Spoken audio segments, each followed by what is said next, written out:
नमस्कार मित्रांनो, मी नागेश तुपे। अगोदर तुम्ही ही क्लिप पाहून घ्या।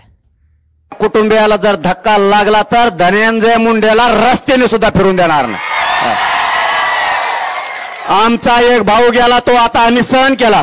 ह्या मुंड्याचं आणि फिंड्याचं आम्ही तोंडावर नाव सुद्धा घेतलं नाही, हरामखोर अवलादीचं। ह्या मुंड्याचं आणि फिंड्याचं आम्ही तोंडावर नाव सुद्धा घेतलं नाही, हरामखोर अवलादीचं। ह्या मुंड्याचं आणि फिंड्याचं आम्ही तोंडावर नाव सुद्धा घेतलं नाही, हरामखोर अवलादीचं। पण जर देशमुख कुटुंबियांना जर यापुढे त्रास झाला तर एकाला सुद्धा रस्त्याने फिरू देणार नाही, तर एकाला सुद्धा रस्त्याने फिरू देणार नाही, तर एकाला सुद्धा रस्त्याने फिरू देणार नाही। इथल्या आपल्या समाजाला जर त्रास झाला तर परभणी आणि पलीकडून धाराशिव यांना घरात घुसघुस होणार, यांना घरात घुसघुस होणार। पाहिली मित्रांनो ही क्लिप।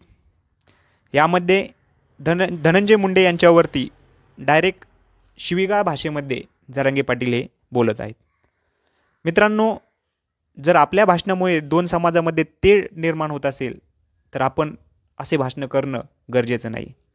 कारण मित्रांनो, संतोष देशमुख हत्या प्रकरणात जो कोणी आरोपी असेल त्याला शिक्षा होणं गरजेचं आहे। त्याला शिक्षा होणं गरजेचं आहे म्हणजे आहेच।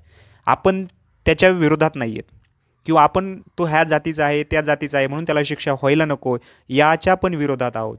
कारण त्याला शिक्षा व्हायलाच पाहिजे, तो कोणत्याही जातीचा असो, आणि तो वाल्मिक कराड असो किंवा ते धनंजय मुंडे का असेनात। परंतु सध्या त्यांच्याविरुद्ध चौकशी चालू आहे आणि चौकशीमध्ये जर ते आरोपी बनून सापडले तर त्यांना शिक्षा होणं गरजेचं आहे। मग ते कोणत्याही जातीचे असो, कोणत्याही धर्माचे असो किंवा कोणत्याही पंथाचे असो, त्याच्याशी देणं घेणं नाही आहे। परंतु मित्रांनो, जोपर्यंत ते आरोप सिद्ध होत नाहीत तोपर्यंत तरी आपण डायरेक्टली एखाद्या कम्युनिटीवरती बोलणं खरंच चुकीचं आहे।